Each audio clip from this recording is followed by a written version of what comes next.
Bacaan Alkitab 8 November 2021. 2 Raja-Raja pasal 21, Ibrani pasal 3, Hosea pasal 14, dan Mazmur pasal 139.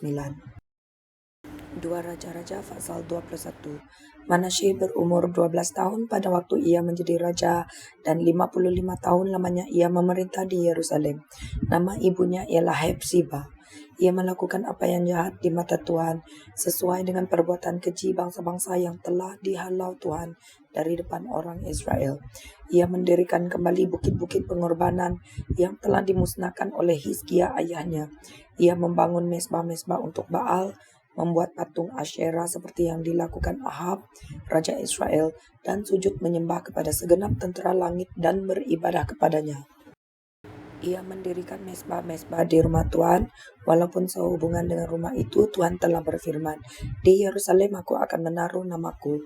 Dan ia mendirikan juga mesbah-mesbah bagi segenap tentera langit di kedua pelataran rumah Tuhan. Bahkan ia mempersembahkan anaknya sebagai korban dalam api, melakukan ramal dan telaah, dan menghubungi para pemanggil arwah dan para pemanggil roh peramal.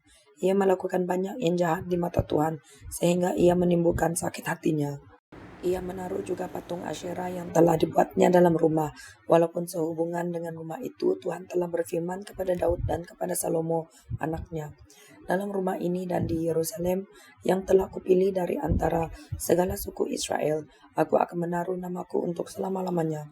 Aku tidak akan membiarkan bangsa Israel lagi dibawa keluar dari tanah yang telah kuberikan kepada nenek moyang mereka, asal saja mereka tetap berbuat tepat seperti yang telah kuperintahkan kepada mereka, dan tepat menurut hukum yang telah diperintahkan kepada mereka oleh hambaku Musa."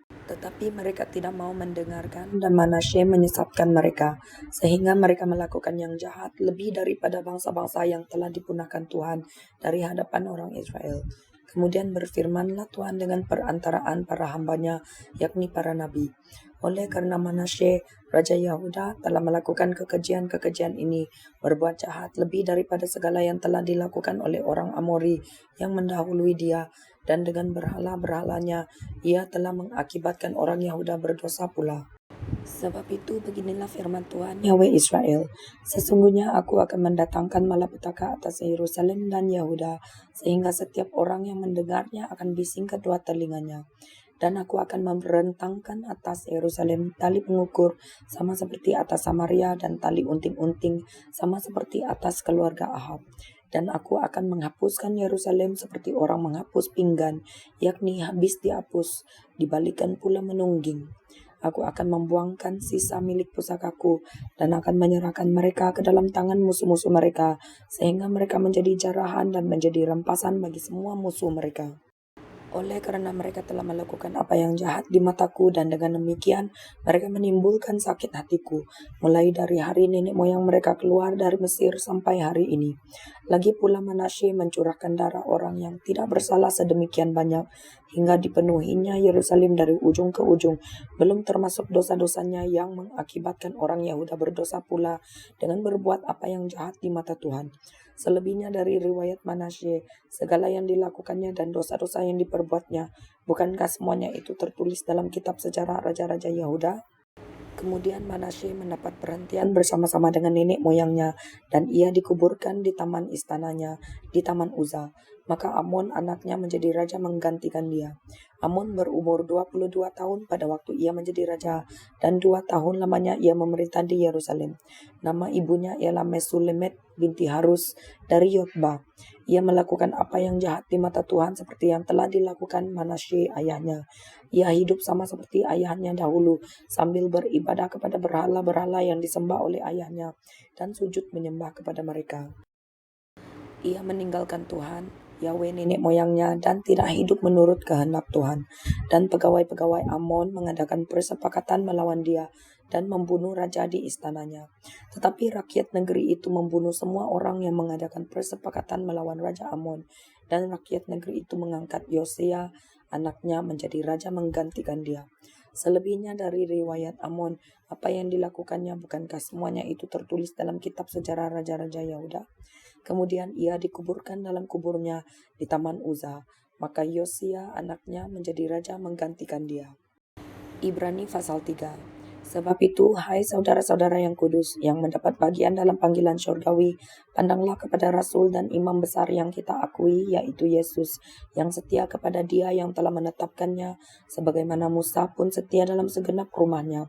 Sebab ia dipandang layak mendapat kemuliaan lebih besar daripada Musa, sama seperti ahli bangunan lebih dihormati daripada rumah yang dibangunnya. Sebab setiap rumah dibangun oleh seorang ahli bangunan, tetapi ahli bangunan segala sesuatu ialah Yahweh. Dan Musa memang setia dalam segenap rumah Yahweh sebagai pelayan untuk memberi kesaksian tentang apa yang akan diberitakan kemudian. Tetapi Kristus setia sebagai anak yang mengepalai rumahnya.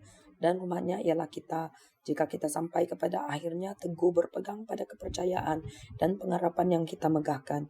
Sebab itu seperti yang dikatakan Roh Kudus, pada hari ini jika kamu mendengar suaranya, janganlah keraskan hatimu seperti dalam kegeraman pada waktu pencobaan di padang gurun, di mana nenek moyangmu mencobai aku, dengan jalan menguji aku, sekalipun mereka melihat perbuatan-perbuatanku 40 tahun lamanya. Itulah sebabnya aku murka kepada angkatan itu dan berkata, selalu mereka sesat hati dan mereka tidak mengenal jalanku. Sehingga aku bersumpah dalam murkaku, mereka tak akan masuk ke tempat perhentianku. Waspadalah hai saudara-saudara, supaya di antara kamu jangan terdapat seorang yang hatinya jahat dan yang tidak percaya oleh karena ia murtad dari Yahweh yang hidup. Tetapi nasihatilah seorang akan yang lain setiap hari, selama masih dapat dikatakan hari ini, supaya jangan ada di antara kamu yang menjadi tegar hatinya karena tipu daya dosa. Karena kita telah beroleh bagian di dalam Kristus, asal saja kita teguh berpegang sampai kepada akhirnya pada keyakinan iman kita yang semula.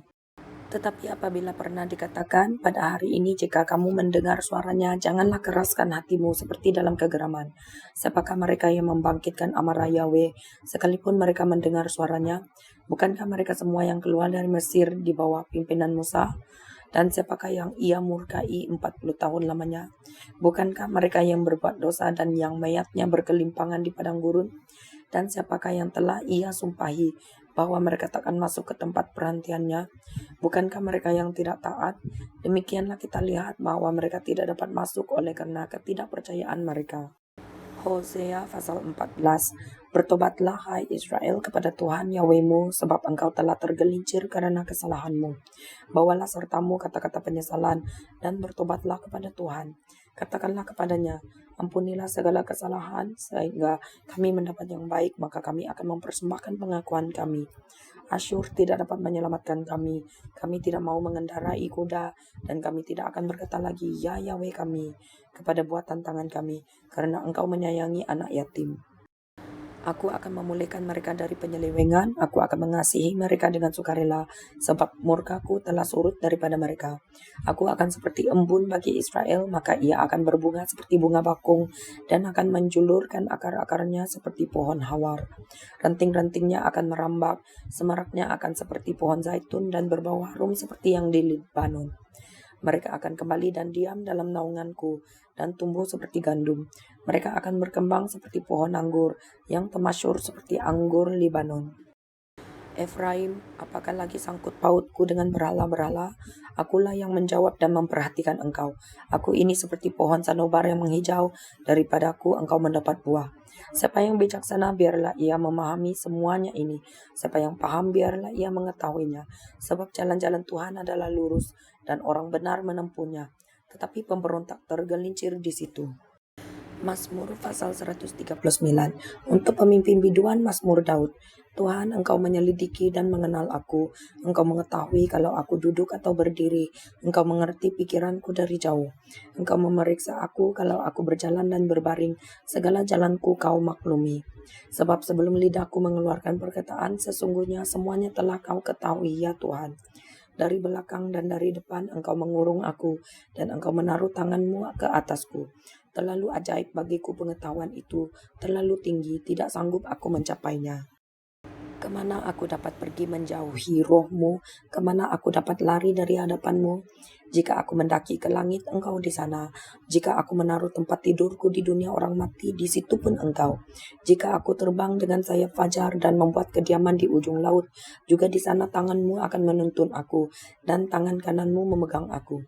Jika aku berkata, biarlah kegelapan saja melingkupi aku, dan terang sekelilingku menjadi malam, maka kegelapan pun tidak menggelapkan bagimu, dan malam menjadi terang seperti siang, kegelapan sama seperti terang.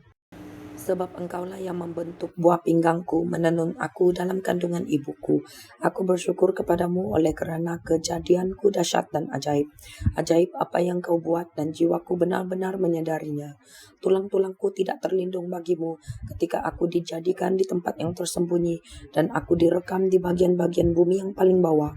Matamu melihat selagi aku bakal anak, dan dalam kitabmu semuanya tertulis hari-hari yang akan dibentuk sebelum ada satu pun daripadanya.